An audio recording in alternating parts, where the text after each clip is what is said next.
yo siempre he respetado a su hija. La relación no anda bien y quiero que hagamos un viaje. Para eso necesito que me preste una plata. Bueno, que nos preste, porque somos dos. Además es su hija y... ¡Déjeme hablar! Si usted no nos presta la plata, la relación está en peligro y usted será el culpable. Ahora sí, que venga el suegro. ¿Necesita dinero ya? Ahora podrá solicitar adelantos de su tarjeta de crédito desde la app Davivienda. Así de fácil. Davivienda, una multilatina en El Salvador.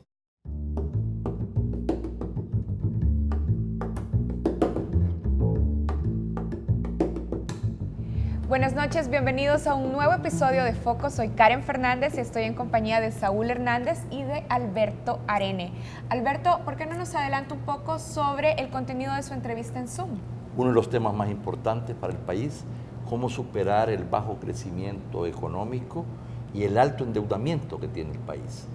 Y hemos invitado a un buen economista, al doctor Óscar Cabrera, presidente del Banco Central de Reserva. Y Saúl, buenas noches. Nosotros en la mesa de matices vamos a estar conversando con David Morales, que fue procurador para la defensa de los derechos humanos. Y actual director de la Fundación Cristosal en materia de derechos humanos, Karen y Alberto. Con él estaremos abordando dos temas de agenda nacional. Por un lado, se ha abierto nuevamente el caso de la masacre de Hermozote en el sistema judicial de El Salvador. Queremos conocer su opinión, él que juega un rol importante como querellante de este caso, y también para conocer sus impresiones sobre la aplicación de la ley en aquellos casos de ejecuciones extralegales por parte de las instituciones de seguridad del país. Bueno, estas entrevistas son parte de lo que tenemos que ofrecerles esta noche en Focos, pero también queremos invitarles para que nos acompañen a través de redes sociales o vean este programa en nuestra transmisión de Facebook Live. Bienvenidos a Focos, iniciamos. La posguerra está agotada. Necesitamos analizar y alumbrar mejor el camino para construir el futuro. Soy Alberto Arene, economista. No solo somos un nuevo programa de opinión, somos una nueva revista de realidad nacional. Soy Karen Fernández, comunicadora. Juntos formamos un equipo de trabajo independiente y comprometido con este momento de la historia. Somos una síntesis entre madurez y juventud para el nuevo impulso del futuro. Soy Saúl Hernández, politólogo. Bienvenidos a Focos.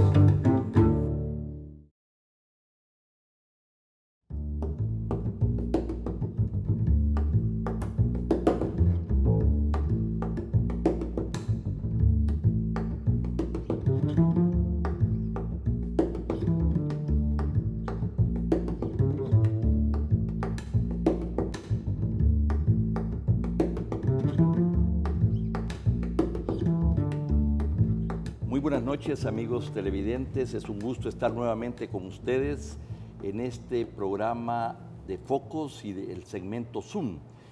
Este programa de esta noche va a ser muy interesante. Vamos a tocar uno de los temas más importantes, uno de los desafíos más importantes que tiene El Salvador. Cómo salir de la trampa del bajo crecimiento y del alto endeudamiento que tiene el país. Es el gran tema. Acaba de haber el balance de 3 años del gobierno por parte del Gabinete Económico, con una serie de cifras y de proyecciones, diría yo que positivas, pero por otro lado el sector privado, particularmente ANEP y también FUSADES, tienen una visión totalmente diferente de lo que el gobierno está diciendo. Esta es la primera vez que invitamos a alguien, a un economista, a hablar de economía, y para mí es un gusto tener como invitado esta noche al doctor Óscar Cabrera, presidente del Banco Central, a quien yo considero uno de los, posiblemente el mejor economista que tiene este gobierno. Óscar, es un gusto tenerte en Focos. Bueno, primero, pues muchas gracias, Alberto, y para mí es un honor estar en este programa. Y pues estoy a la orden para dialogar sobre la situación económica, y menudo problema me pones de responder cómo solucionar la trampa de bajo crecimiento. Bueno, doctor en Economía de la Universidad de Sevilla, con especialidad en Economía Internacional y Economía del Desarrollo, licenciado en Ciencias Económicas y Empresariales, pero por otro lado fue economista del año en el 2015 por el Colegio de Economistas del Salvador, Colproce, y en el 2015 fue nombrado por la revista Forbes de Centroamérica como uno de los 3 economistas más influyentes de la región. En general, Óscar tiene un perfil técnico, ¿verdad? A veces le he dicho que me parece que tiene algunas lecturas del vaso medio lleno, y esto es lo que vamos precisamente a hablar, entre otras cosas, este tema. Óscar, en la reunión que ustedes tuvieron como Gabinete Económico, en el informe esta semana, pues pareciera que hay cifras alentadoras, el crecimiento y las proyecciones para cerrar el año estarían en 2.5, tal vez 2.7% del Producto Interno Bruto. Por el otro lado, ha aumentado las exportaciones considerablemente. Por el otro lado, el déficit de la balanza comercial también se ha reducido como resultado de aumento de exportaciones e importaciones. La inversión pública se mantiene. En fin, hay datos alentadores. Cuéntanos.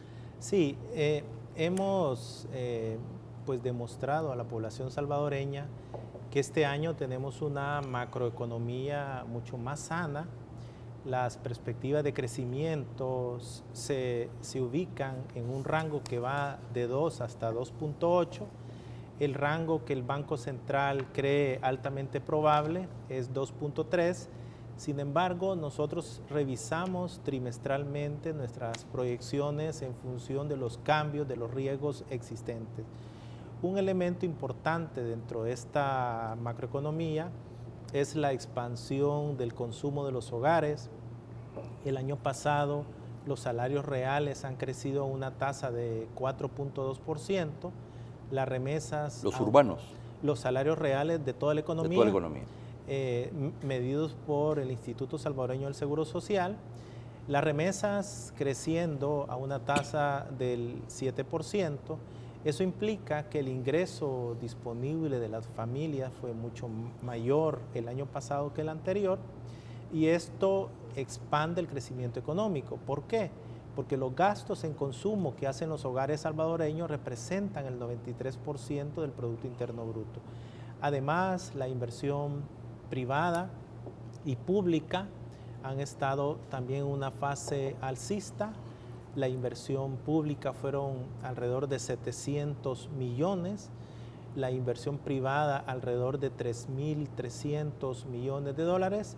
Lo que nos está diciendo es que a futuro, por este efecto multiplicador de las inversiones, el crecimiento económico que esperamos anda entre 2.5 hasta 2.6 hasta el 2019. También hemos observado que las exportaciones se han venido recuperando hasta crecer a la fecha a una tasa de 10.2%. En el último año. En el último año tuvimos una desaceleración de las exportaciones, pero también una mayor desaceleración de las importaciones. Eso contribuyó a que el déficit comercial fuera mucho menor y el crecimiento se expandiera. En la coyuntura, digo, al primer trimestre estamos creciendo a 10.2. Por el lado de la oferta, si se expande el gasto de la economía, pues se va a demandar más bienes y servicios. Vemos cómo el sector agropecuario se recupera de los efectos del cambio climático del año 2014 y 2015 y crece a una tasa de 4.6%. La industria manufacturera, que es uno de los ejes de nuestra política de transformación productiva, crece a tasas mayores del 2%, y lo que vemos es que todos los sectores en concreto tienen tasas positivas. Estos elementos han sido posibles, mencionaba, por ese cambio estructural que se está haciendo de manera lenta. Recordemos que somos una economía dolarizada, ya no podemos utilizar el tipo de cambio como una herramienta para ganar competitividad.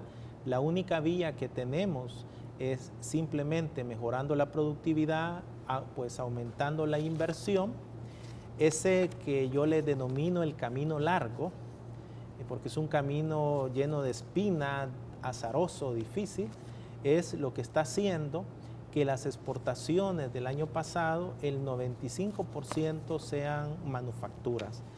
Si tomamos una fotografía Polaroid hace 15, 20 años, lo que vamos a ver es que el 85% de nuestras exportaciones eran puramente agrícolas.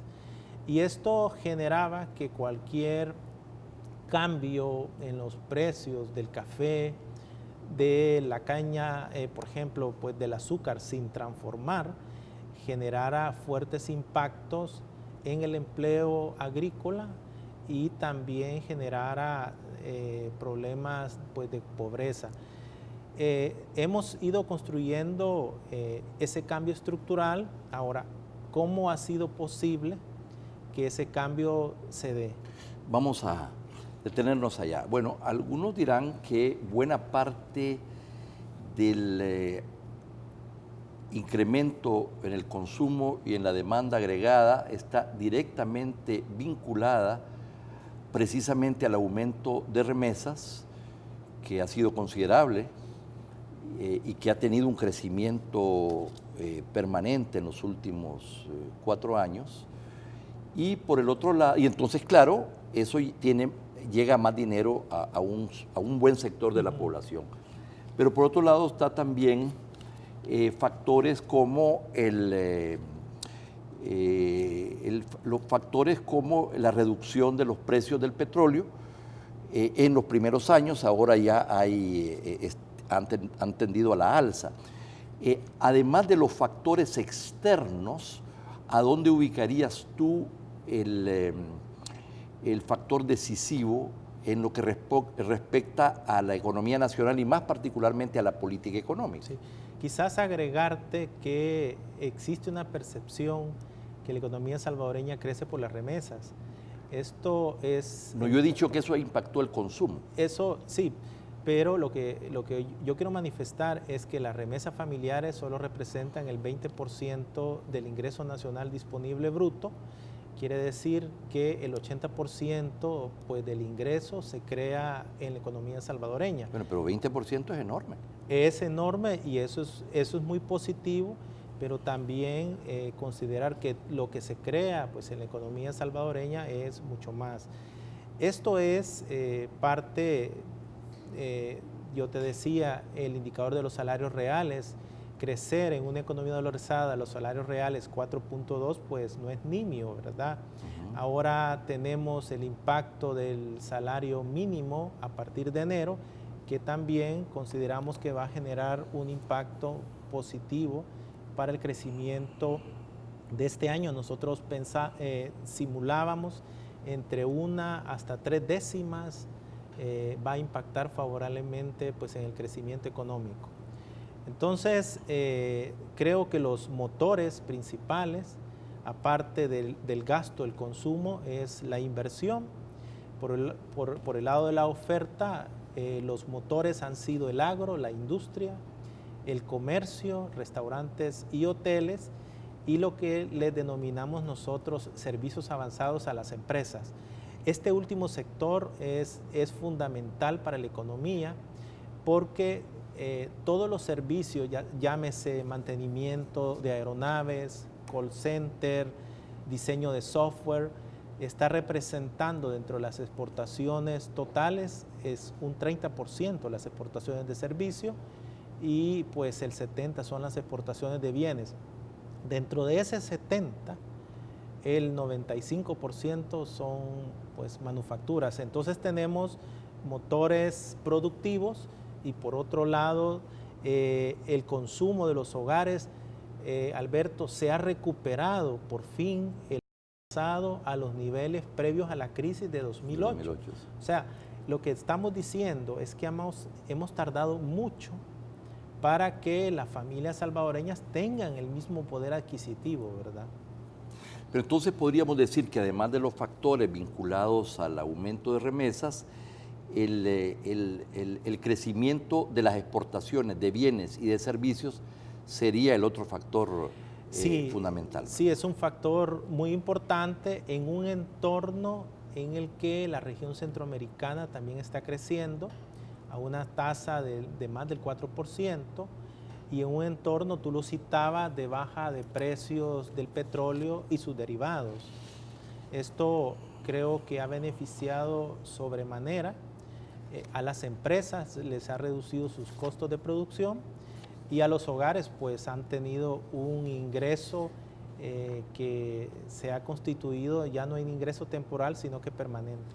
Bueno, esta visión positiva y aún optimista de la economía se ve contrastada con lo que está diciendo el sector privado, con lo que sienten y con lo que está diciendo FUSADES, ¿verdad? Por ejemplo, para las gremiales empresariales,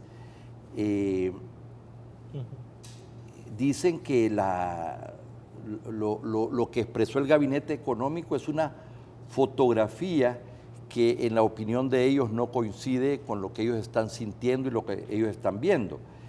El gobierno dijo que el año pasado se habían creado más de 5,000 nuevos empleos. Sin embargo, Jorge Arriaza, economista, director ejecutivo de la Asociación Salvadoreña Industriales, señaló que en el último trimestre se perdieron alrededor de 24,000 empleos. Por supuesto, hay que ver cuáles son las medidas, cuáles son los puntos estacionales para medir de cuándo a cuándo estamos hablando de ese aumento o de esa pérdida. ¿Qué nos dices al respecto? Tú lo has dicho, como economista, uno cuando evalúa las series económicas, ya sea de empleo, de producción, de ventas, uno tiene que tomar el factor estacional. En el caso del empleo, creo que a nosotros nos ha parecido sorprendente que una gremial empresarial compare enero-diciembre contra enero, cuando tenemos factores estacionales detrás. Y otra exageración mayor es la de FUSADES, que no se queda en diciembre, sino se va hasta el mes de noviembre y compara contra marzo. Lo que nosotros prescribimos es que las series de empleo hay que compararlas punto a punto. ¿Qué significa esto? Para eliminar esa estacionalidad que yo quería mostrarte esta gráfica en la que podemos ver es un índice estacional de enero a diciembre del empleo para 3 años, 4 años. Y lo que observamos es que noviembre, todos los noviembres de estos últimos 4 años, tiene el mayor índice estacional. Por tanto, es un craso error estar comparando noviembre contra marzo. Si cogemos el análisis del mercado laboral de enero contra enero, nos da de los trabajadores registrados en planilla un crecimiento de 5.171 empleos, en febrero 2.967 y en marzo 5.959 empleos. Detrás de esta crítica está implícito un análisis económico neoclásico que dice que cuando se aumenta el salario mínimo genera una reducción en la plantilla de los trabajadores. Sin embargo, hay otro enfoque. Porque se reduciría la inversión Porque se privada. reduciría la inversión. Sin embargo, ese enfoque contrasta con el que manejamos en el gobierno, y es el siguiente. Es apenas el 30% de la población ocupada la que, digamos, se ve impactada por el incremento pues, del salario mínimo. Y lo que vemos es que el incremento del salario mínimo que hacen las familias, lo que hacen es pues gastar más, comprar bienes y servicios. Ya Keynes en la década de los 30, cuando fue la Gran Depresión, dijo gastad, gastad, gastad, que ese es uno de los roles más importantes de los hogares. Entonces, el incremento del ingreso aumenta la demanda de bienes y servicios, el proceso productivo se expande y se genera más empleo. Vamos a continuar hablando de este tema y los temas de la deuda pública y las finanzas públicas cuando regresemos de este corte comercial.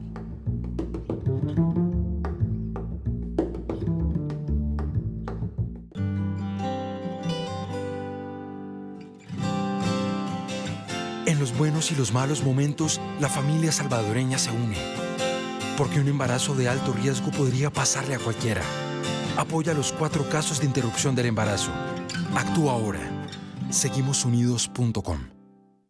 Cuando la vida y la salud de las mujeres está en riesgo, la familia salvadoreña se une. Apoya los 4 casos de interrupción del embarazo. Actúa ahora. Seguimosunidos.com. Los mejores detalles son para mamá y los encuentras en Omnisport. Regálale un combo especial LG que incluye una refrigeradora de 16 pies con sistema ahorrador de energía, más una lavadora de 37 libras en cuota especial de $55.49 y recibe gratis una alisadora más una secadora Remington. Y para que disfrute sus series preferidas, obséquiale un Smart TV Sony de 32 pulgadas en cuota especial de $17.80. Ven a Omnisport y celébrale a mamá con estas promociones especiales. Omnisport, solo las mejores marcas.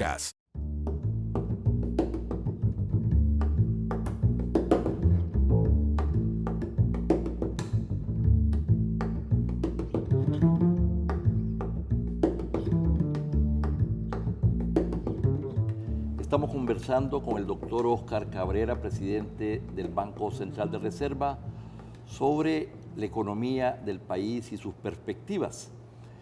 Frente a este diagnóstico, yo diría, positivo de la economía salvadoreña, hay visiones más críticas que plantean precisamente que la economía tiene un crecimiento relativamente bajo, efectivamente, en relación a los otros países de Centroamérica, que el gobierno hizo caer en un impago al país, al erario, que los índices de deuda frente a la producción nacional siguen creciendo, son altísimos, que lejos de avanzar en un camino para hacer la deuda y las finanzas públicas sostenibles, al contrario, como que vamos en una dirección de mayor endeudamiento.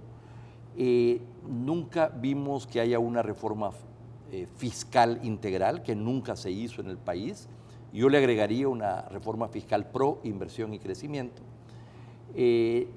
Tampoco se hizo una reforma al sistema de pensiones. En la percepción del sector público está lleno de trabas y de obstáculos para la inversión, y por otro lado consideran que hay persecución en algunos casos. No hay un ambiente de confianza, de certidumbre para promover inversión nacional y extranjera. Por lo menos esa es la percepción del sector privado. Desde que el presidente anunció en marzo del año 2015 que efectivamente había un problema muy serio con las finanzas públicas, ha pasado más de un año y esta es hora que no se ha llegado a un acuerdo. Básicamente el señalamiento es que es Arena quien se opone, y el gobierno dice que ellos están abiertos, pero que es Arena lo que quiere es bloquear y hacerle pagar al gobierno el costo político grande, un costo político enorme de cara a las próximas elecciones. O sea que no todo es color de rosa, no todo son buenas perspectivas, hay otra serie de problemas. Yo sé que tú no eres quien conduce la economía nacional, que no eres responsable del tema de las finanzas públicas, pero eres miembro del gabinete económico. ¿Qué nos dices al respecto? Bueno, primero, siempre me gusta ser fiable. En el apartado anterior yo hablé de un 35.6% de los asalariados que actualmente reciben un salario mínimo igual y menor. Esto significa 522,000 trabajadores. Ese es el impacto. Respecto a las finanzas públicas, yo como todo economista me gusta ir a la historia económica para no volver a repetir los mismos problemas, porque si vemos solo la coyuntura, pensamos que ese es el origen. Nuestras finanzas públicas se caracterizan por un problema estructural, y es que nuestras finanzas se financian, valga la redundancia, a partir de impuestos indirectos y a partir pues, de emisión de deuda. Esto es totalmente contraintuitivo de países donde su política tributaria es progresiva.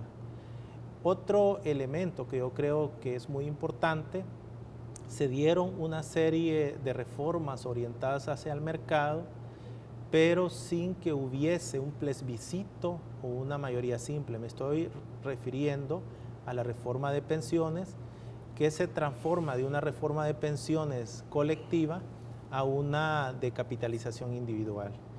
¿Qué es lo que sucede acá? Primero, ninguno de los gobiernos que tomó esta decisión asumió el costo de la transición de la reforma de pensiones. No lo incorporaban dentro de sus cálculos del déficit fiscal, por el contrario, estaba por debajo de la línea y se crea una figura de fideicomiso con el cual financiar este tipo de costo previsional. ¿A qué quiero llegar yo? Que uno de los meollos y uno de los grandes problemas estructurales de las finanzas es el costo de las pensiones. Si nos vamos a las cifras de la deuda, lo que vamos a observar es que el año pasado la deuda del sector público con pensiones es 62%. Si le quitamos las pensiones, la deuda se ubica al 47%. En los últimos 5 años, Alberto, la deuda sin pensiones ha estado estable alrededor del 47%. ¿Qué nos quiere decir? Que el meollo de las finanzas públicas es un meollo de solucionar una reforma previsional. De ahí que el Banco Central ha instado a las fuerzas políticas a encontrar una verdadera reforma de pensiones que cumpla 2 grandes objetivos: una vejez digna en el marco de la sostenibilidad fiscal. Sí, Oscar, pero hasta el gobierno tenía toda la información sobre la situación fiscal y las proyecciones también de la deuda previsional en la transición del gobierno anterior hasta ahora.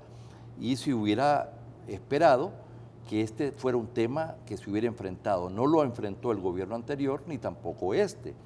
Y lo que se ha propuesto no es verdaderamente una reforma previsional, sino que es una iniciativas fiscales para captar, dijéramos, una cantidad mayor de las pensiones hasta el salario de $500 y por otro lado, borrar una parte de la deuda porque el Estado no puede verse a sí mismo, ¿verdad? Precisamente para esta categoría. Y lo que vemos además que esta deuda pública ha aumentado en el sentido de que con la actualización de las cuentas nacionales que tú has dirigido, dijéramos, como responsable del Banco Central con el Fondo Monetario de contraparte, ese trabajo, si yo bien entiendo, terminó en enero de este año. Fue un trabajo técnico, serio, y la expectativa era que eso se iba a anunciar.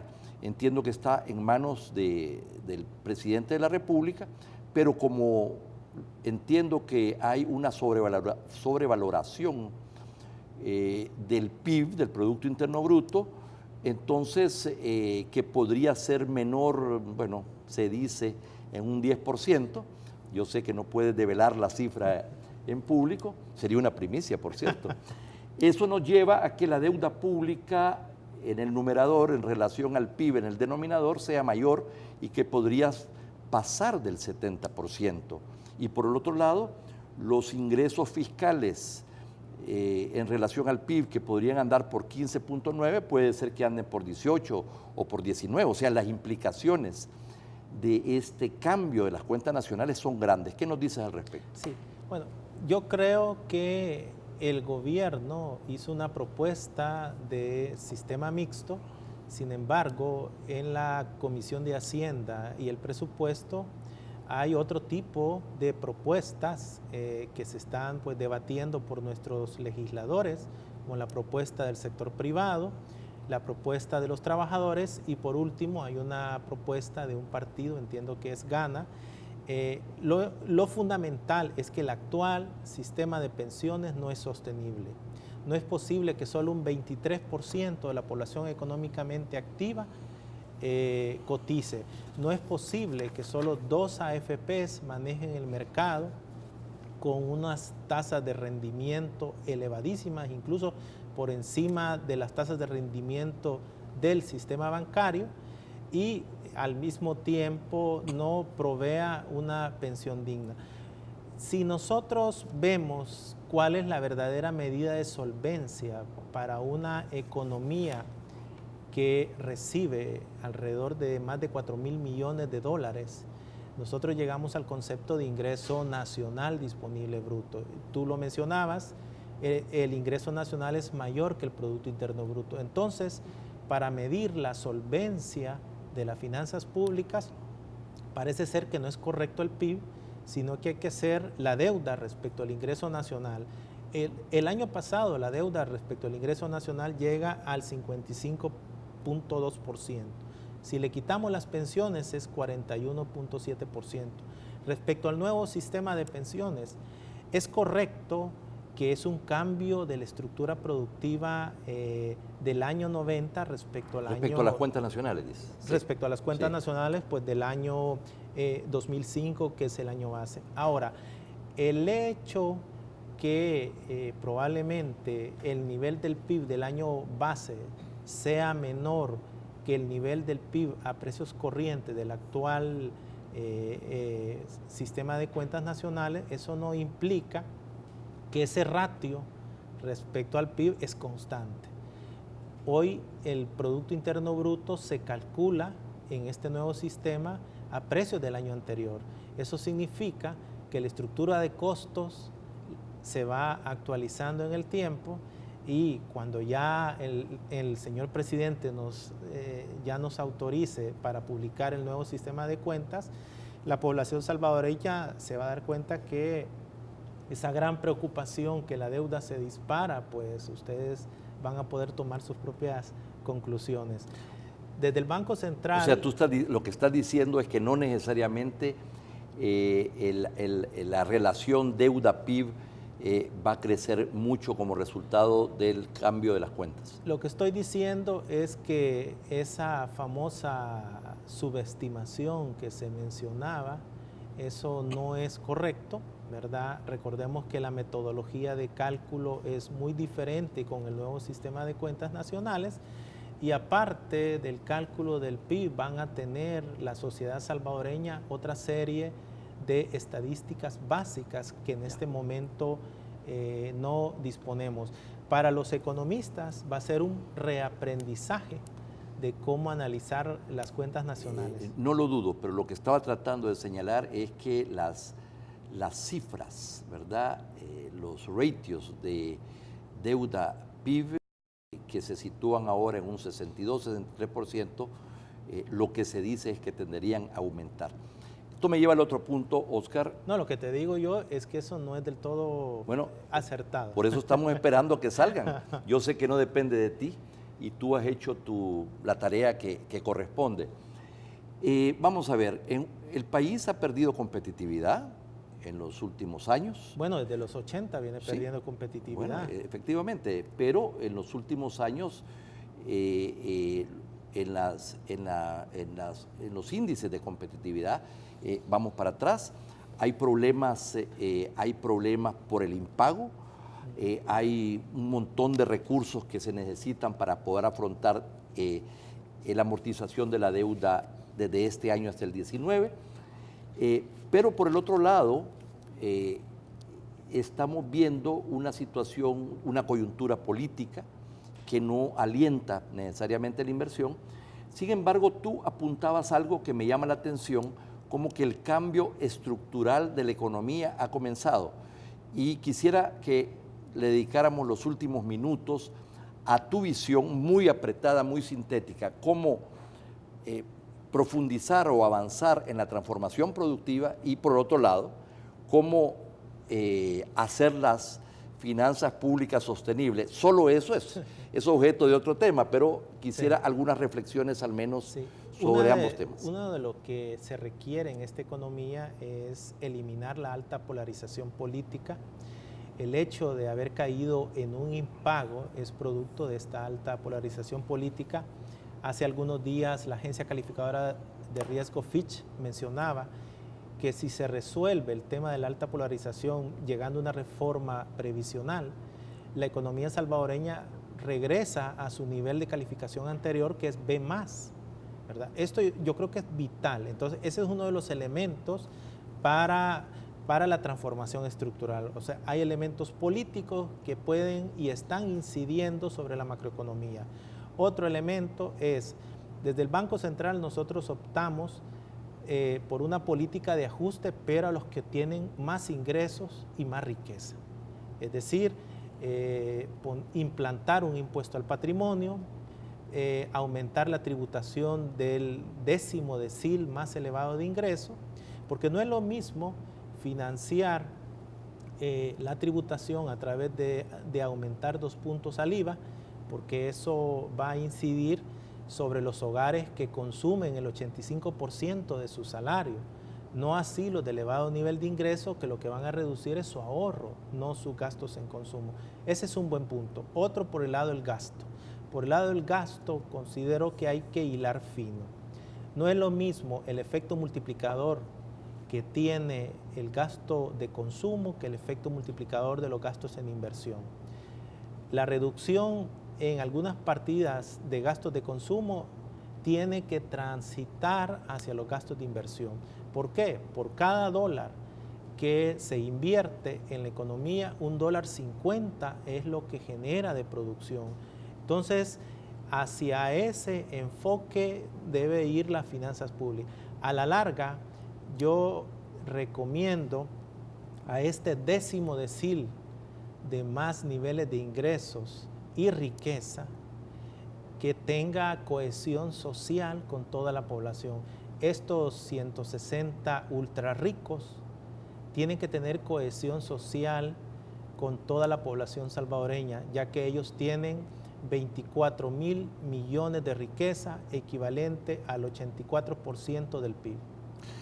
Bueno, este sector te dirá que en las condiciones actuales no existen todas las condiciones para invertir, que lo que se trata es no de poner más impuestos, sino de crear más confianza y condiciones para la inversión. No veo cómo, si no hay acuerdos, se van a lograr estas reformas necesarias en un clima, además de que pareciera cada vez más tenso y más confrontativo.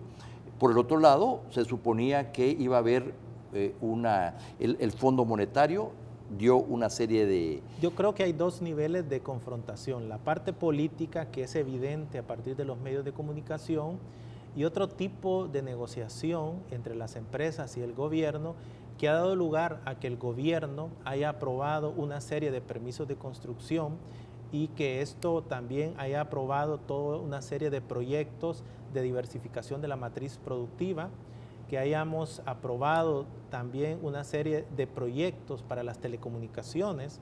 Esto ha dado lugar a que 3.300 millones, Alberto, el año pasado haya crecido la inversión privada, se ha multiplicado por 3.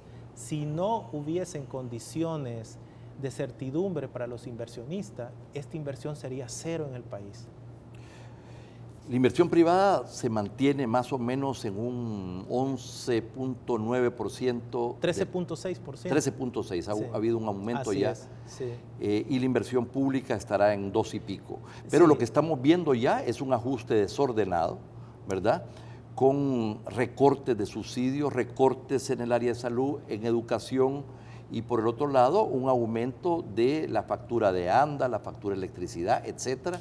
El gobierno tiene impagos con las distribuidoras eléctricas y con otros sectores. Es decir, por un lado hay algunos signos positivos, pero por el otro lado estás viendo una serie de obstáculos, y si no se alinean ambas cosas, me parece que va a ser muy difícil precisamente avanzar en este sendero, y si no hay acuerdos fundamentales entre las dos fuerzas políticas, además con el Fondo Monetario Internacional. No es lo mismo entrar a un ajuste en seco sin recursos, ¿verdad?, que a un ajuste con financiamiento de los organismos internacionales. En materia de las finanzas públicas hay que definir en su justo término que el problema de sostenibilidad fiscal no es un problema de excesivo gasto. El año pasado yo te mencionaba que el déficit fiscal sin pensiones fue menos 0.9% y con pensiones fue menos 2.8%. ¿Qué te está diciendo? Que más del 50% del déficit fiscal es para financiar esa deuda previsional de un sistema previsional que no cumple con los grandes objetivos de proveer una vejez digna, ni cumple con la sostenibilidad fiscal. Bueno, ahí hay una propuesta, por cierto, del grupo del sector privado a favor precisamente de esta reforma previsional, que tendría una serie de impactos. Está también la del gobierno. Me parece que es importante una evaluación técnica, reposada, objetiva, de las 2 o 3 opciones que hay para sacar conclusiones. El tiempo se nos acaba. Óscar, espero que regreses a este programa porque hay mucho que seguir conversando. Yo te agradezco, ha sido un gusto tenerte acá. Bueno, pues un gusto, Alberto, y acordémonos que es el empleo digno el objetivo a vencer por todos y todas. Bueno, amigos televidentes, ha sido un gusto estar nuevamente con ustedes. Vamos ahora a pasar al segmento Prisma. Muchas gracias.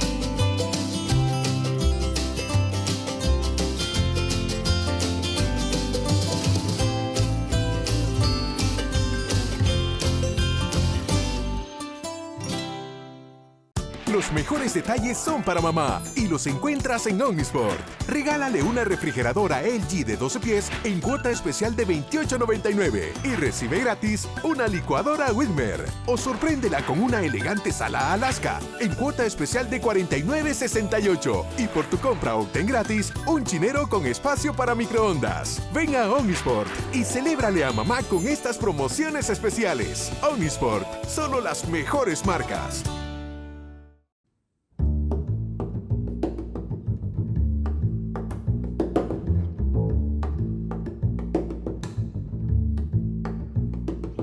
Bienvenidos a Prisma. Hoy en nuestro análisis de datos explicaremos por qué la brecha de género continúa siendo un desafío para el Estado salvadoreño. La brecha entre hombres y mujeres en El Salvador en términos de empleo, educación, salud y participación política se ubica en 70,18% según lo refleja el Índice Global de Brecha de Género publicado por el Banco Mundial en el año 2016.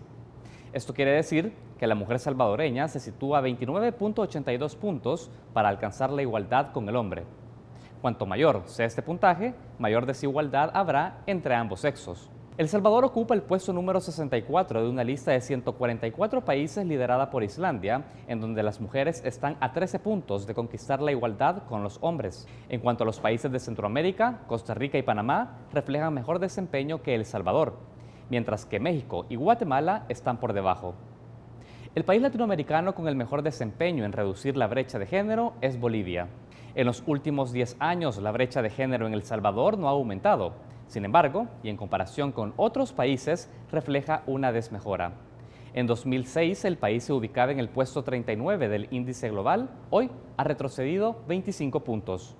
Pero, ¿por qué El Salvador es considerado un país desigual para la mujer? De acuerdo a los datos de la Dirección General de Estadísticas y Censos, en El Salvador hay más mujeres que hombres. Sin embargo, en casi todos los ámbitos de la vida diaria, ellos cuentan con mayor participación, mejores condiciones y más oportunidades. 12,4% de las mujeres son analfabetas, mientras solo 9% de los hombres lo son. El 26,5% de las niñas salvadoreñas asiste a la escuela. En el caso de los hombres es el 30,9%. 17,17% de las adolescentes salvadoreñas entre los 16 y los 19 años de edad no asiste al colegio por cumplir con quehaceres domésticos. Solo el 0,2% de los hombres adolescentes con esas mismas edades tampoco asiste por esa razón. Solo el 46,7% de las mujeres en edad de trabajar participa en el mercado laboral, mientras que los hombres tienen una participación de 80,7%. Harán falta 80 años para que la mujer se equipare a la tasa de los hombres, dijo en el 2015 la coordinadora del Informe de Desarrollo Humano del PNUD en El Salvador, Carolina Rovira.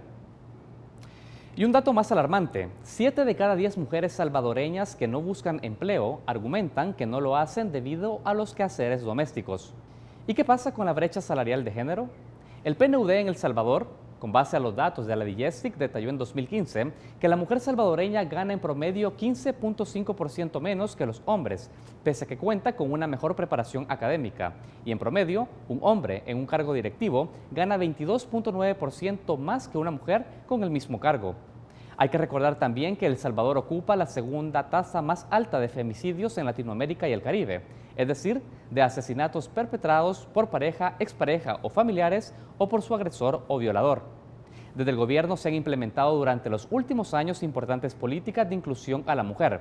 Sin embargo, las brechas aún son reales.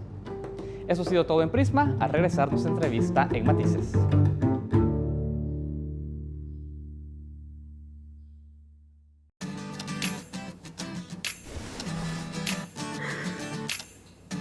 Ya vengo. Tengo que enviar un dinerito. Bien portados, ¿verdad?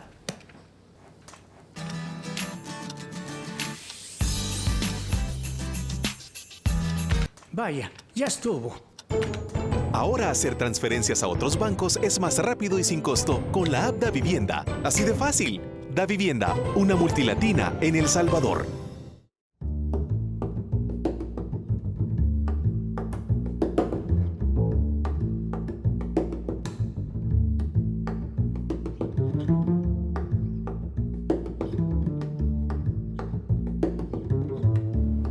Buenas noches, bienvenidos a esta entrevista de Matices. El tema que tenemos sobre la mesa y que queremos desarrollar esta noche es la situación de derechos humanos en El Salvador, y hay dos temas en particular a los que nos queremos referir. Saúl. Exactamente, Karen, buenas noches también a ustedes que sintonizan este programa un domingo más en Focos. Quiero comentarles que uno de los primeros temas que estaremos abordando esta noche se refiere a la situación del caso de la masacre del Mozote de 1981 en nuestro país. En marzo de este año sucedió un momento histórico, un parteaguas en el seguimiento de este caso, porque se logró montar la primera audiencia de intimación contra los acusados de esta masacre. Karen, hay más datos que estaremos planteando a lo largo de esta entrevista, pero es uno de los puntos que nos lleva a poner esto en agenda. Claro, y también es importante tener en cuenta que el caso se reabrió luego de que el año pasado se declaró inconstitucional la amnistía de 1993. Hay que tener en cuenta que en la masacre del Mozote fueron asesinados más de 1000 campesinos, entre ellos muchísimos niños. Exactamente. Otro de los temas que estaremos abordando esta noche tiene que ver con el uso de las fuerzas de seguridad pública en el país para poder atender la situación de violencia en El Salvador. Hablamos también de denuncias que han recibido tanto elementos de la Fuerza Armada como de la Policía Nacional Civil en las tareas de seguridad. Estaremos conociendo cuáles son las implicaciones y cómo se puede también prevenir los abusos de la fuerza por parte del Estado. Bueno, y queremos darle la bienvenida a nuestro invitado esta noche. Está con nosotros David Morales. David Morales es hoy director de Derechos Humanos de la Fundación Cristosal y además todos recordamos que ha sido procurador para la defensa de los derechos humanos. Bienvenido, David, a la mesa de Matices. Muy buenas noches, Karen, Saúl, qué gusto compartir esta entrevista en Focus y por supuesto un saludo a la audiencia que nos sigue este domingo. Excelente. Iniciamos con el tema de la masacre del Mozote. David, queremos conocer su opinión. Esta no es la primera vez que el Mozote llega a los tribunales de El Salvador. Es un momento importante, por supuesto, porque ya hay una audiencia de intimación, pero para usted, en esta ocasión, ¿están todos los elementos dados para que se haga justicia por este caso? Bueno, jurídicamente sí. ¿Verdad? Existe una obligación del Estado, de las autoridades del sistema judicial, de la Fiscalía General de la República, de impulsar una investigación penal por una de las más grandes masacres ocurridas en la historia reciente de América Latina. Recordemos que se trata de más de 1000 civiles, la mitad de ellos niños, niñas y adolescentes, asesinados en este operativo militar del Batallón Atlacat en 1981. El caso fue presentado por denuncia de sobrevivientes, la histórica sobreviviente Rufina Maya y otros, que presentaron esta denuncia en octubre de 1990 en el Juzgado Segundo de Primera Instancia de San Francisco Gotera. Les acompañó la Oficina de Tutela Legal del Arzobispado en aquel momento y penosamente violentando sus obligaciones y la ley, tanto el tribunal como la fiscalía estuvieron bloqueando la investigación del caso que recién se abría. Hubo un esfuerzo muy grande de tutela legal de las víctimas, de las organizaciones del Norte Morazán, para lograr incorporar una prueba testimonial importante en aquel momento. En el escenario de la firma de los acuerdos de paz, fue posible realizar exhumaciones por primera vez en el año 92, ya suscrita la paz, con participación de antropólogos forenses de reconocido prestigio internacional. Entre ellos, el entonces mejor antropólogo del mundo, el doctor Clyde Snow. La fosa 1 del Mozote, abierta en el 92, demostró claramente que se trataba de un crimen masivo. 136 esqueletos de niños y niñas cuyo promedio de edad era de 6 años. No murieron ni en fuego cruzado, ni se trataba de un cementerio donde hubieron enterramientos durante varios años. Era un acto criminal en el cual 24 tiradores usando fusiles M16 exterminaron a estos niños. El equipo argentino de antropología forense y forenses salvadoreños también participaron del crimen. La masacre fue científicamente probada en ese momento y ya con esta evidencia, la amnistía fue pocos meses después aplicada y el caso archivado de manera inconstitucional. Desde entonces estuvo prácticamente cerrada la investigación penal, aunque el tribunal accedió a estar realizando en años posteriores exhumaciones con fines de recuperación de restos y entrega a los familiares. Pero estas exhumaciones se hicieron con expertos internacionales, siguiendo todos los protocolos científicos y bajo el mandato del tribunal. Por lo tanto, tienen todas las características para ser considerados pruebas. Hubo nuevas exhumaciones después del 2012, donde había ya dictado una sentencia internacional, la Corte Interamericana de Derechos Humanos, y ahora en total son cerca de 400 víctimas cuyos restos han sido analizados.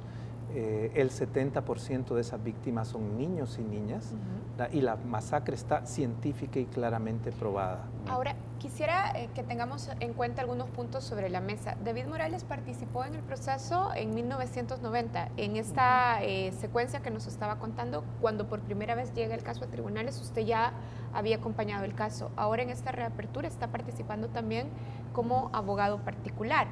Pero también hay otro punto importante, creo. Antes de esta reapertura de la declaración de inconstitucionalidad de la ley de amnistía, ya en el año 2000 también se había determinado que los crímenes de lesa humanidad no debían ampararse bajo la ley de amnistía. Es decir, que este caso pudo haberse reabierto antes.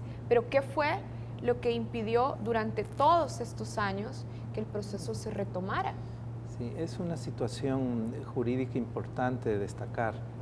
En relación a la primera parte de su pregunta, efectivamente yo participé de las investigaciones iniciales desde la Oficina de Tutela Legal del Arzobispado. La doctora María Julia Hernández, nuestra histórica defensora de derechos humanos, llevó adelante esta investigación desde la Oficina de Tutela Legal. Y precisamente en el año 2006 presentamos una acusación particular en la cual pedíamos que la amnistía quedaba sin efecto. Esto porque justamente en el año 2000 ya la Sala Constitucional de aquel momento determinó en una sentencia que la amnistía no era aplicable a graves violaciones a los derechos humanos. Es decir, que la amnistía perdió su fuerza jurídica desde el año 2000 y era posible abrir juicios e investigarlos. Y esto se pidió en concreto, lo pedimos desde tutela legal del arzobispado en 2006. Sin embargo, me parece, en relación a su pregunta, Saúl, que no existió justicia de investigación por falta de voluntad del sistema judicial. Nuestros tribunales y nuestra fiscalía en diferentes gestiones han sido instituciones, ¿verdad?, que se han negado a cumplir con la ley y con los tratados internacionales de derechos humanos y por supuesto con la Constitución frente a crímenes de lesa humanidad ocurridos en la guerra. Esto a mí me parece no una posición jurídica, sino una posición política de impunidad de los operadores de la justicia. Lo que ha ocurrido ahora ¿verdad? Más de 10 años o 10 años después de aquella negativa del tribunal en 2006 de cumplir la jurisprudencia constitucional, es que la sentencia de la actual sala, la sentencia de julio de 2016, que ataca o declara inconstitucional la amnistía, es una sentencia de alcances tales que ya no permite excusas, ¿verdad?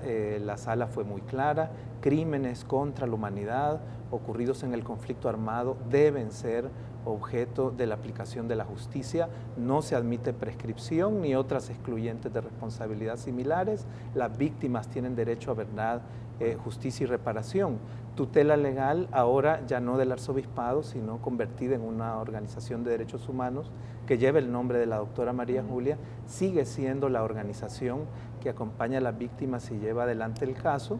Ahora yo me desempeño como director de Derechos Humanos de Fundación Cristosal y estamos dando un apoyo a esta lucha histórica de tutela legal, y por esa razón yo de nuevo estoy participando en el caso. Muy bien, nos queda clara la respuesta a esta pregunta. David, ahora queremos conocer qué tan representativo es este caso de las personas que fueron asesinadas en esta masacre en 1981, y se lo pregunto porque, según tenemos conocimiento, actualmente los militares están siendo acusados únicamente por 30 asesinatos, por más que se ha identificado más de 400 cuerpos, en su mayoría de niños y adolescentes, como usted ha mencionado. ¿Nos corrige si esto es lo correcto? No, realmente son 30 sobrevivientes, ¿verdad?, que están empujando la acusación, ¿verdad? Pero la acusación es por el homicidio de cientos de personas, ¿no? Es decir, el alto mando de la Fuerza Armada de aquel momento, al frente de ese alto mando, el ex ministro Guillermo García, y también el ex jefe del Estado Mayor, Rafael Flores Lima, deben responder ahora ante la justicia, ¿verdad?, por los cientos de asesinatos y los otros delitos gravísimos que ocurrieron, entre ellos, ¿verdad?, actos de terrorismo, grandes estragos, lesiones, violaciones sexuales que tropas del batallón Atlacat perpetraron, ¿verdad?, bajo las directrices que este alto mando habría dado en aquel momento. Se trata del alto mando de la Fuerza Armada y se trata también de oficiales del batallón Atlacat en el momento de la masacre, ¿verdad?, que presuntamente habrían participado del operativo. Muy bien. Hecha esta aclaración, y la pregunta iba dirigida también sobre el respaldo que existe a nivel de las exhumaciones y el recurso técnico sobre la evidencia. Usted ha dicho está totalmente evidenciado científicamente esta masacre.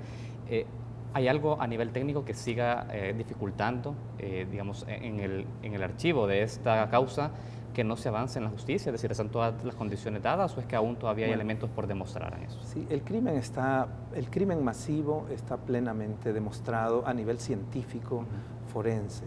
Es decir, el caso tiene cerca de 55 piezas y alrededor de 45 de ellas es evidencia forense. Yo lamento que hayan voces en la actualidad que pretenden volver a estas tesis de antes del año 90 diciendo que la masacre es un mito. Hay plena evidencia científica.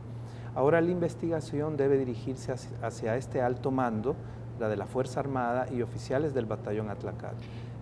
Domingo Monterrosa es quien comandó las operaciones, ¿verdad? Es muy conocido por ser el oficial que perpetró la masacre, pero efectivamente el teniente coronel Domingo Monterrosa fue un despiadado represor, violador de los derechos humanos, pero ellos fueron un brazo ejecutor. No podía Domingo Monterrosa ni el batallón Atlacat por sí mismo haber perpetrado la masacre. Se trató de una operación de gran envergadura con unidades combinadas que por sí mismas o aisladamente no podían haber planificado, organizado ni consumado este operativo. Requería de una coordinación del Estado Mayor y el alto mando. No era posible llevar adelante este tipo de operativo, pero hay un elemento también importante. El Mozote no es un hecho aislado. Tuvimos una cadena de matanzas de civiles por más de 4 años. Inician en mayo del 80 con la masacre del río Zumpul, después del magnicidio de Monseñor Romero.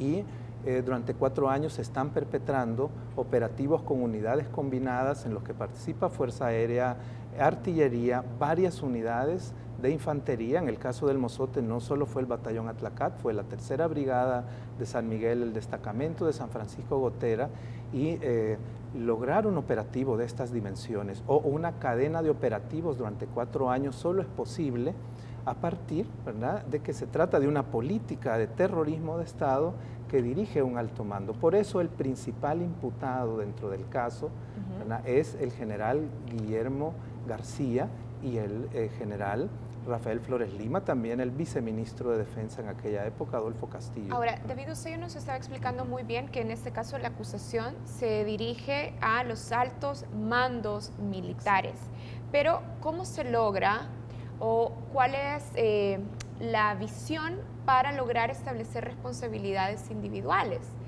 Y para que finalmente el alto mando militar no termine excusándose en que no podían controlar a los ejecutores. Usted ya nos aclaraba un poco sobre la envergadura de las operaciones, que no se pueden ver también como casos aislados, pero ¿cómo se plantea demostrar, individualizar la responsabilidad en estos casos?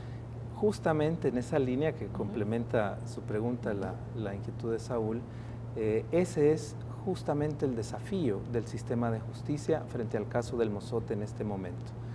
Las responsabilidades deben demostrarse a partir, sobre todo, de información, de documentación que pueden dar, por supuesto, testigos u otras fuentes diversas, pero también es importante la colaboración de las instituciones del Estado. Es importante la colaboración de la Fuerza Armada con su dirigencia actual para facilitar información que sea importante para el caso, información que debe ser requerida por el juez y por la Fiscalía General de la República. El señor fiscal Douglas Meléndez tiene un reto importante de justicia, un reto de imparcialidad para actuar en este caso de manera activa. Ahora, ¿usted cree que el ministro de Defensa, David Munguía Payés, da señales de estar activamente comprometido con abrir archivos y brindar la información necesaria para individualizar los casos? Bueno, no da señales y a mí me preocupa que hay elementos para presumir que está obstruyendo, ¿verdad?, este tipo de investigaciones. ¿Qué elementos, por ejemplo? Bueno, tenemos el caso de informaciones del pasado que han sido requeridas en diferentes casos de niñez desaparecida, de otras masacres, y hay un patrón histórico de la Fuerza Armada de negar información.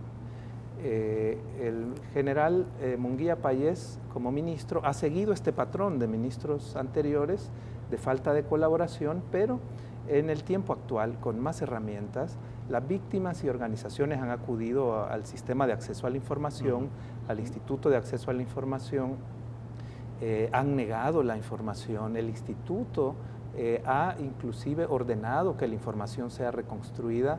El general Munguía ha sido muy enfático en decir que la información está destruida, está desaparecida, es inverosímil que haya desaparecido todo, ha prácticamente desatendido las órdenes del instituto y el actual Ministerio de Defensa y sus autoridades han acudido a la sala contenciosa, ¿verdad?, buscando gravemente, esto es muy delicado, anular el mandato del instituto frente a ese tipo de información. Están inclusive tratando de debilitar el mandato del instituto en ese sentido.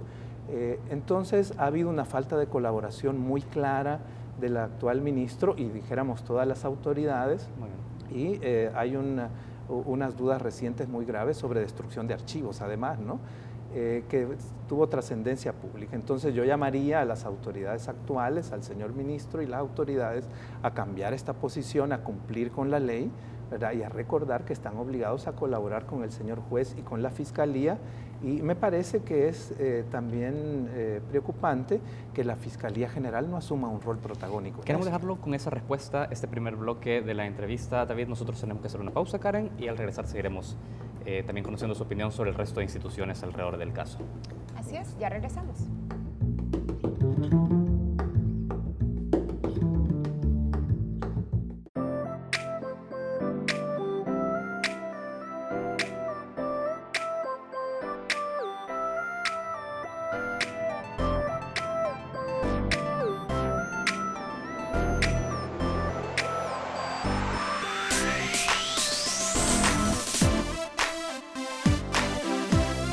Buen trabajo, salvadoreño. Así se hace un mejor país. Vidri, donde sí hay de todo.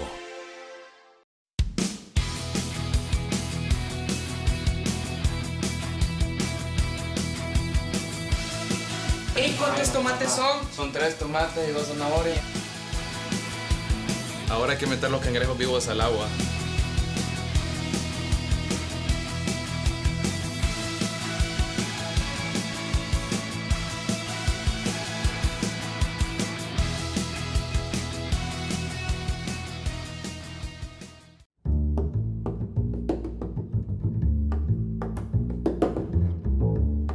Continuamos la entrevista en Matices. Esta noche se encuentra con nosotros David Morales, director de Derechos Humanos de la Fundación Cristosal. Estamos analizando junto a Karen Fernández y David la masacre del Mozote y esas ejecuciones extrajudiciales y autodefensas que se están organizando en el país a raíz de la estrategia de seguridad pública del gobierno de El Salvador. Antes de pasar a ese tema y siguiendo con el caso del Mozote, David, usted estaba haciendo una evaluación respecto a cómo el resto de instituciones del Estado están contribuyendo o no en el caso de la masacre del Mozote. Queremos preguntarle por la Fiscalía General de la República específicamente, porque el fiscal ha remitido correspondencia al juzgado señalando que la masacre del Mozote ya ha sido una cosa juzgada, a pesar que la Sala de lo Constitucional dice que hay que poder juzgar todos aquellos casos en los cuales se involucren violaciones graves, violaciones de los derechos humanos en el pasado. Desde el punto de la Fiscalía, la voz institucional del Ministerio Público señala que esto ya ha sido juzgado y que hay que tenerlo en consideración en términos de seguridad jurídica. ¿Cuál es su opinión de eso? Bueno, efectivamente, cuando el juez estaba por aplicar la sentencia de inconstitucionalidad de la amnistía, pidió opinión a la Fiscalía previamente, y la opinión reiterada del señor fiscal fue ambigua. Dijo que se debía cumplir con la sentencia que ordena justicia en este tipo de casos, pero también que se trataba de un caso de cosa juzgada. Entonces, una respuesta ambigua, no concreta. El juez igualmente reabrió el caso, ¿no? Y ahora hemos tenido las audiencias de intimación con este simbólico acto en la cual se hicieron presentes el alto mando por primera vez a quienes señalamos como responsables de tantas masacres, pero en el caso concreto del Mozote frente a la justicia. Es preocupante que a estas alturas, ¿verdad?, después de varios meses de reabierto, la Fiscalía General de la República no ha solicitado una sola diligencia para impulsar la investigación. Las diligencias que se están realizando han sido solicitadas por la acusación particular, por tutela legal doctora María Julia, y también ordenadas por el juez, pero no solicitadas por la Fiscalía.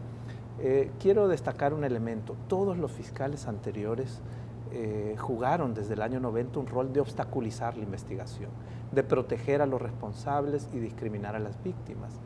El actual fiscal, el licenciado Douglas Meléndez, tiene un escenario distinto en la medida que está obligado a acatar la sentencia y empujar la investigación. Y es el primer fiscal que al menos no ha obstaculizado la investigación, como los anteriores. No ha tomado acciones para bloquear el caso. Ha nombrado ya a partir de la audiencia de intimación, realmente hace poco, algunos fiscales específicos de una unidad para este tipo de crímenes, que es muy reciente.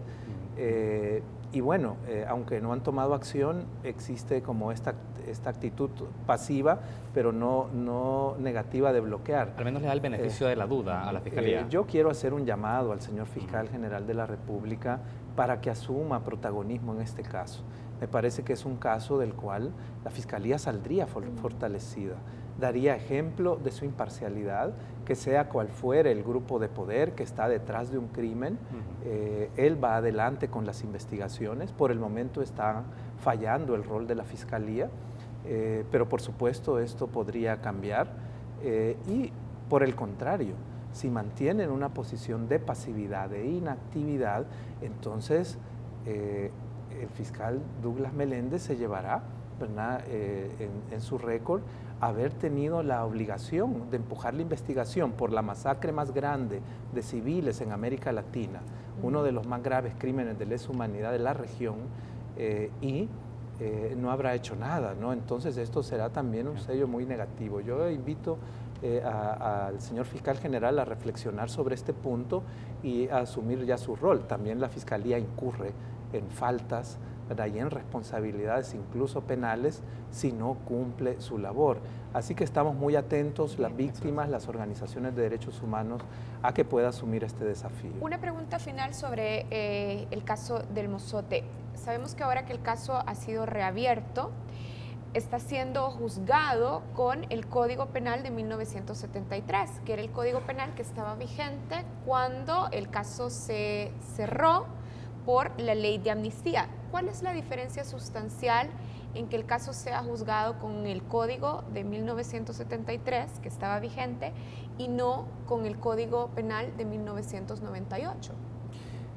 Bueno, la ley penal, la que establece el tipo de delitos que se deben juzgar, sin duda, ¿verdad?, debe aplicarse la ley vigente al momento de los hechos, que en este caso era el Código del año 73. Esto por principio de legalidad, ¿verdad? Nadie puede ser juzgado por hechos que no se consideren delitos, ¿verdad?, con antelación. Por eso deben aplicarse ese tipo de delitos el Código Penal. Sobre la ley procesal penal es donde hay una discusión. La tendencia de nuestra legislación es que en los diferentes códigos que han sido aprobados y las diferentes reformas, la tendencia de nuestra legislación es que los casos abiertos con Código Procesal Penal anterior continúan la tramitación en ese proceso. Y los nuevos casos, a partir de la vigencia del nuevo Código Procesal Penal, pues usan el nuevo proceso. De tal manera que el caso se abrió con el Código también Procesal Penal del 73, del 90 hasta el 93 que se aplicó la amnistía, estuvo diligenciado bajo ese procedimiento, y ahora que la sentencia obliga al tribunal a su reapertura, pues se reabre continuando el mismo proceso. Ahora hay un ejercicio interesante que me parece positivo que está haciendo el señor juez, y es que hay algunas garantías para los procesados, para los imputados, los oficiales, exoficiales de la Fuerza Armada, y también garantías de las víctimas que están contenidos en la nueva legislación, pero no las contemplaba el Código Procesal Penal de ese año, que era vigente entonces, y está aplicando, ¿verdad?, este tipo de garantías. Además, está trayendo a cuenta la aplicación del derecho internacional de los derechos humanos, que garantiza, por supuesto, en el proceso a víctimas y procesados.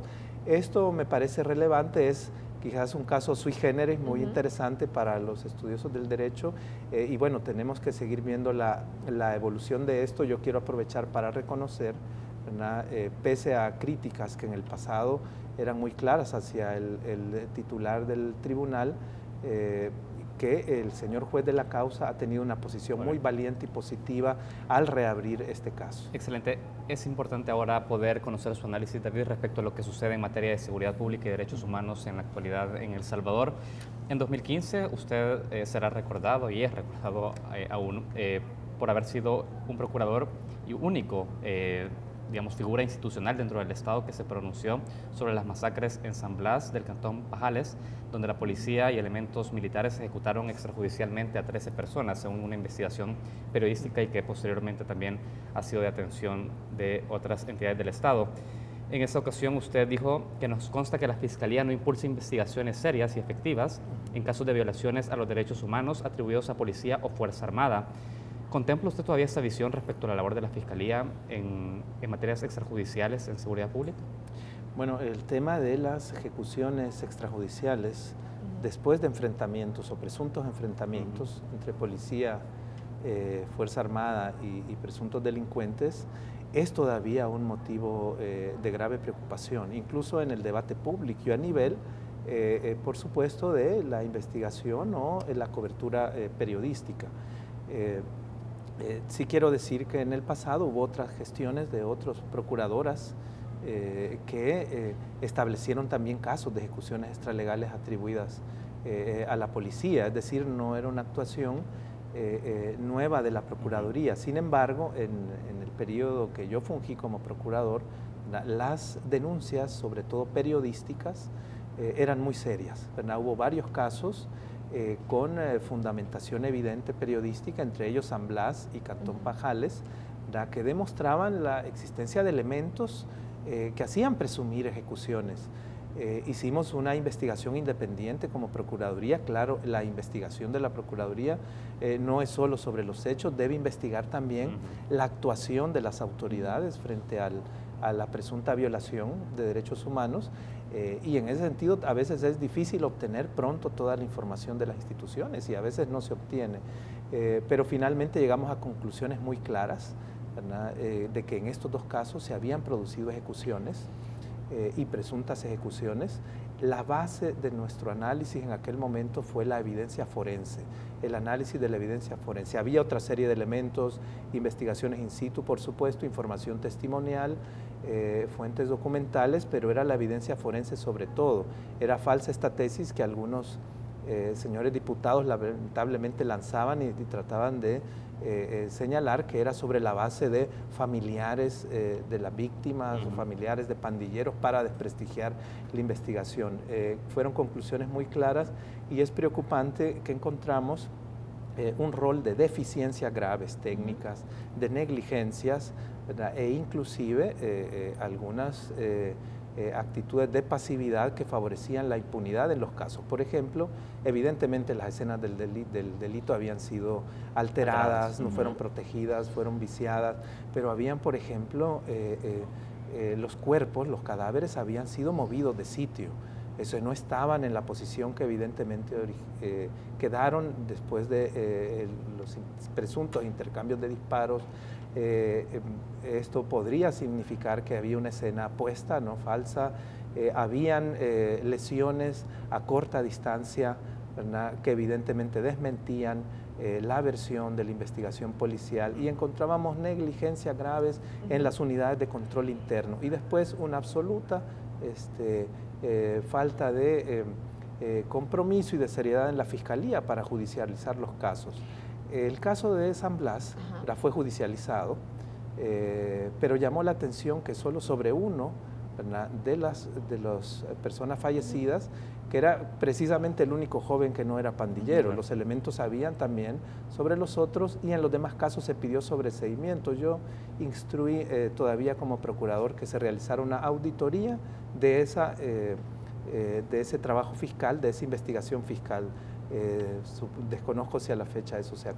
Quiero preguntarle sobre esto, porque cuando usted presentó el informe, siendo todavía procurador, como ya lo estaba explicando, se demostró que las fuerzas de seguridad del Estado, estos agentes, habían cometido ejecuciones extralegales, pero también usted señalaba que el entonces director de la policía, Mauricio Ramírez, que ahora es ministro de Seguridad, y el actual director de la PNC, Howard Cotto, no habían colaborado con brindar información sobre el caso. ¿Por qué la Fiscalía solo inició procedimientos contra los efectivos, contra los agentes que participaron durante las masacres y no contra las autoridades que tampoco colaboraron en el proceso de investigación? ¿A usted no le parece que ellos debieron ser destituidos de sus cargos también? Bueno, encontramos diferentes niveles de posibles faltas de colaboración o irregularidades, ¿verdad? Hay algunas que evidentemente pueden ser por falta de capacidad técnica de las unidades investigativas, pero había otras tan graves, o sea, que no podían ser soslayadas. Nosotros lamentamos algún tipo de prácticas que son lamentablemente usuales, ¿no? La policía suele decir a la PDDH que no puede ya dar copias ni dar información porque ya envió todo el expediente a la Fiscalía y no cuenta con él. Esto parece ser inverosímil, que no se guarde siquiera una copia. Y la Fiscalía tradicionalmente, estoy hablando no de este periodo, sino de muchos periodos anteriores también, bloquea el acceso de la Procuraduría a las diligencias fiscales, violentando la ley de la Procuraduría. Entonces, este tipo de situaciones son precisamente objeto de señalamientos de responsabilidad. Ahora, sí me parece, dijéramos, muy grave, muy sospechoso que al final la judicialización haya sido solo por un caso, ¿verdad?, que no se haya tomado en cuenta evidencia forense y que, por ejemplo, el caso de Pajales no haya avanzado. Quiero decir que tampoco fueron casos aislados.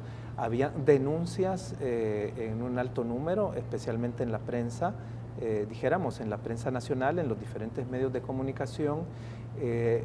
Yo había instruido una línea de trabajo de verificación de este tipo de casos de manera oficiosa. Se abrieron aproximadamente 39 expedientes al cierre de mi periodo.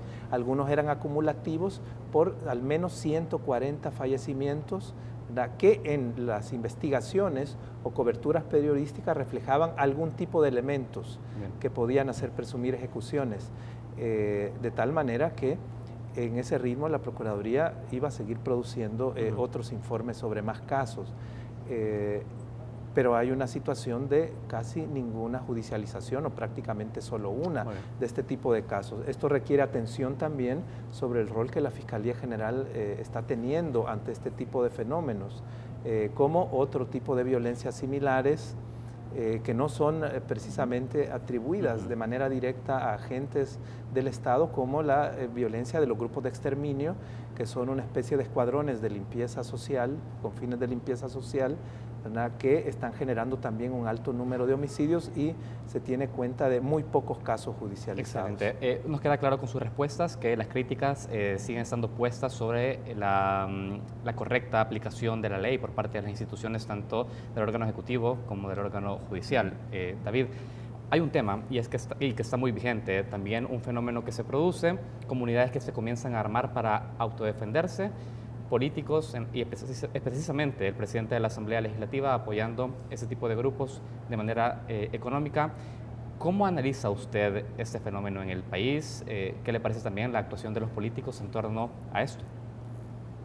Bueno, el fenómeno obviamente es un fenómeno que está al margen de la Constitución y de la ley, ¿no? La Constitución y la ley no permiten grupos armados de civiles, ¿no? El paramilitarismo fue un fenómeno que generó mucho daño, ¿verdad? Recordamos que fue una herramienta de persecución política. Las redes paramilitares en El Salvador llegaron a tener cerca de 100.000 miembros, ¿verdad?, en la época más fuerte de orden, y fueron el semillero de los escuadrones de la muerte. El Estado armó estos grupos y los utilizó para perpetrar crímenes contra quienes consideraba enemigos. En esa época, los opositores políticos son un tipo de prácticas que derivan en más violencia y en violencia ilegal. Y lo ha planteado incluso claramente también el actual ministro de Justicia en algunos casos de grupos de exterminio a los que se ha referido, que plantean estos grupos incluso surgen con una finalidad y después terminan involucrándose en delitos graves como secuestros, sicariato de personas, de ciudadanos que no están involucrados en delitos, asaltos y otros delitos graves. Entonces me parece que es un fenómeno grave. La población obviamente no podemos culparla de la angustia que sufre por el impacto de la violencia en la comunidad, ¿verdad? Y a lo que está obligado el Estado es a políticas efectivas de seguridad, pero las políticas efectivas deben ser integrales y requieren una inversión adecuada en recursos. La represión, o lo que llamamos más técnicamente el control del delito, ¿verdad?, la intervención del sistema policial, penal y penitenciario, es una intervención necesaria en el marco de la ley, sin ejecuciones y sin abusos. Está comprobado en muchos países y en El Salvador que al violarse la ley y cometerse abusos, la respuesta de la criminalidad es peor y la violencia escala. Y el Estado no puede, como dije muchas veces, ser igual o peor que el criminal y comenzar con violencia ilegal. Pero también la política debe desarrollar la prevención y debe desarrollar los programas para proteger y para atender, asistir, acompañar a las víctimas. En El Salvador no tenemos programas de protección y asistencia a las víctimas de la violencia. Las víctimas son las eternas abandonadas. Nosotros en Fundación Cristosal tratamos el tema de las víctimas desplazadas forzosamente por la violencia, que no encuentran ningún tipo de auxilio o muy poco en el Estado. Entonces este tipo de políticas integrales puede ir a las causas de la violencia para disminuirla. De lo contrario, estaremos aplicando la receta del manodurismo que venimos aplicando por 20 años y ya vemos los resultados que ha tenido. Yo lamento el populismo punitivo que siguen ejerciendo muchos dirigentes políticos y especialmente desde la Asamblea Legislativa. Son discursos que en muchas ocasiones estimulan la violencia, son a favor de armar de la población, a veces son mensajes que parecen legitimar las ejecuciones extralegales, las violaciones a derechos humanos.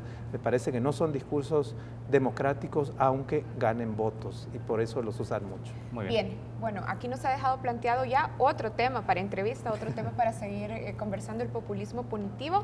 Por hoy lo tenemos que despedir. Muchísimas gracias por habernos acompañado. Hemos estado conversando esta noche con David Morales, director de Derechos Humanos de la Fundación Cristosal, y además, recordamos, ha sido procurador para la defensa de los derechos humanos y en este momento está participando también como acusador particular en el caso de la masacre del Mozote. Efectivamente. Muchas gracias. Mucho gusto, gracias a ustedes por la invitación y gracias a la audiencia que ha seguido Focos en este domingo. Muy bien. Solo también para terminar, es importante y creo que forma parte de una manera contundente de la línea editorial de este programa.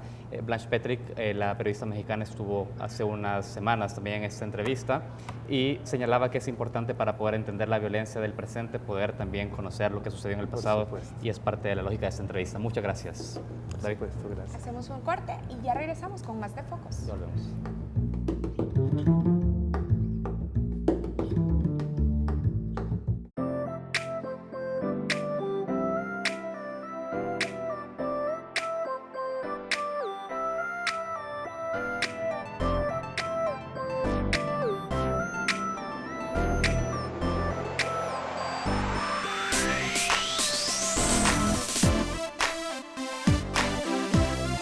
Buen trabajo, salvadoreño. Así se hace un mejor país. Vidrí, donde sí hay de todo. Los mejores detalles son para mamá y los encuentras en Omnisport. Regálale un combo especial LG que incluye una refrigeradora de 16 pies con sistema ahorrador de energía, más una lavadora de 37 libras en cuota especial de $55.49 y recibe gratis una alisadora más una secadora Remington. Y para que disfrute sus series preferidas, obséquiale un Smart TV Sony de 32 pulgadas en cuota especial de $17.80. Ven a Omnisport y celébrale a mamá con estas promociones especiales. Omnisport, solo las mejores marcas.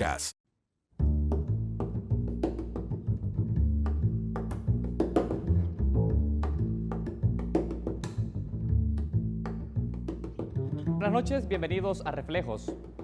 Esta noche conoceremos la historia de Quique Avilés, salvadoreño de nacimiento y con más de 35 años de carrera artística, especialmente en la producción teatral.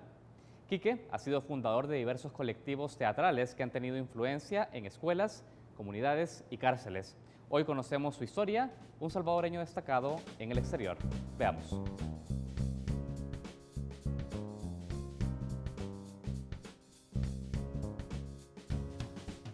Yo soy Quique Avilés, yo soy un poeta, actor y hacedor de desmadres, como decimos nosotros aquí en Estados Unidos. Me dedico principalmente al trabajo con chamacos de bachillerato. Así es como yo empecé en el bachillerato de arte. Así es que desde 1986 yo ya vengo en esta trayectoria de hacer teatro con jóvenes, y también al mismo tiempo yo me dedico a crear mis propios monólogos. Yo hago personajes, en su mayoría basados en personajes de la vida real, y a mí pues siempre me ha interesado pues el tema de la identidad, quiénes somos aquí en Estados Unidos, como extranjeros, como inmigrantes, como gente de color, y también la historia del pobre.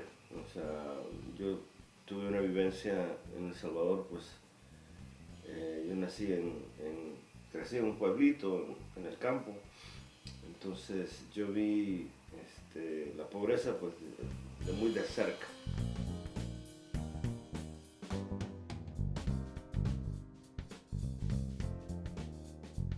Fui al bachillerato de artes Duke Ellington School of Arts, y me metí al departamento de teatro.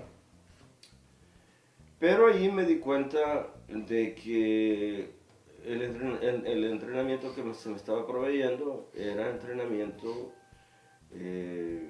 bien burgués, digamos, hasta cierto punto, bien elitista, estudiando a Shakespeare, estudiando los griegos, estudiando los clásicos,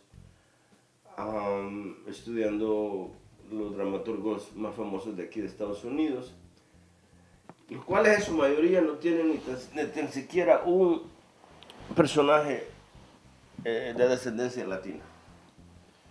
Entonces, ya media vez yo en este medio, digo, ¿qué estoy haciendo en esto? Si en realidad no hay partes para mí, ¿me entiendes? No hay papeles para mí. Entonces ahí es donde se me ocurrió de que, entonces si no hay material para mí, voy a empezar a crear material para mí. Y ahí es donde nace la idea de que yo podía escribir mis propios guiones, ¿me entiendes? Mis propias obras. Y al salir del bachillerato empecé como director del grupo Latinegro, que fue el primer grupo de negros y latinos aquí en Washington, D.C. Entonces teníamos todas estas problemáticas raciales y además de eso todas las problemáticas del pobre, pues los embarazos de los adolescentes, el suicidio, las pandillas, el encarcelamiento, la falta de buenas escuelas, de buenos maestros, la falta de empleos. Entonces, los problemas nos sobraban. O sea que teníamos temática hasta decir, ya no.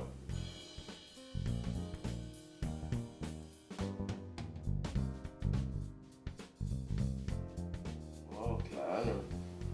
El Salvador no solamente tiene una pobreza sí, común y corriente, pero también un hambre y una sed, ¿me entiendes? Por espacios artísticos. O sea, artistas hay, de eso no hay duda. Pero ese es el problema, ¿me entiendes? Que el arte no es barato. O sea, todo aquel que diga de que el arte se puede hacer con 2 pedazos de cartón, y sí se puede, pero en El Salvador encontrarse 2 pedazos de cartón a veces se convierte en difícil.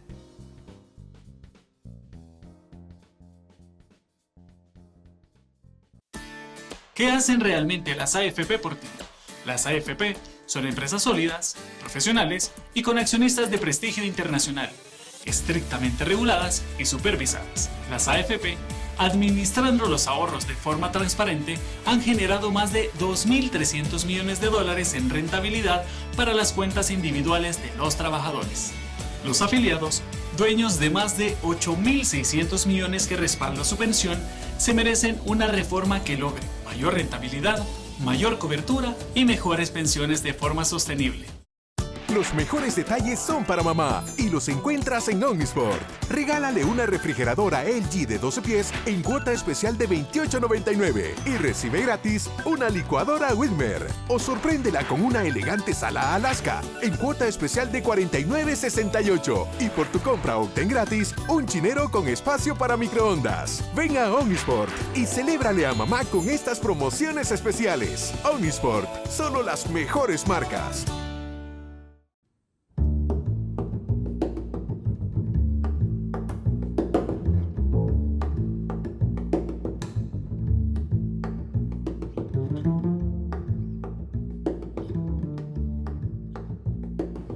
Esta vez en Retratos no les vamos a presentar a una persona.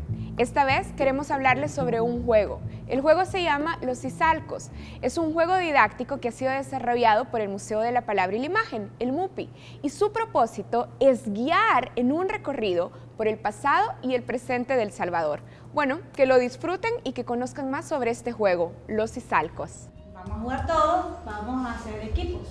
Entonces vamos a hacer 4 equipos. Vamos a ir contándonos de 4. Vamos a ir contando. 1, 2, 3 y 4. Vuelvo a contar. Okay. 1. Con la intención de valorizar y difundir nuestra cultura indígena ancestral, el Museo de la Palabra y la Imagen ha producido el juego didáctico Los Izalcos, que recoge la tradición oral de pobladores de la zona occidental del país. El juego reconstruye la vida de los pueblos ubicados en el corredor cultural de Los Izalcos. El juego contiene un tablero ilustrado con dibujos que muestran diferentes escenas de la vida cotidiana: historia, mitos, leyendas, organización social, artesanía, relación con la tierra, la medicina natural, etc. También trae 4 mini petates confeccionados por mujeres del cantón Pushtan. Para iniciar el juego, Los Izalcos, se toma el aro ceremonial ilustrado con la Cuyancúa, un ser mitológico de Izalco, que representa la serpiente con rostro de cerdo. Se toma el aro, se gira sobre el tablero y la persona a quien señala el rostro de la Cuyancúa será el Tashtule, o sea, quien comience el juego. Se trata de tarjetas que contienen preguntas que el jugador debe responder. Por ejemplo, ¿qué es el teponahuaste? A. Es una especie de sopa. B. Un instrumento musical. C. Es un animal que habita en los cerros. La respuesta correcta es un instrumento musical. El teponahuaste es un tambor hecho de un trozo de madera en una sola pieza. Pues ganaste un grano de maíz o de cacao. Y así, jugando, aprendes que nuestra cultura ancestral indígena es una cultura viva. Una cultura presente en nuestra comida, en las palabras que usamos a diario, en nuestra vida cotidiana. Les invitamos a jugar. A jugar el juego Los Izalcos.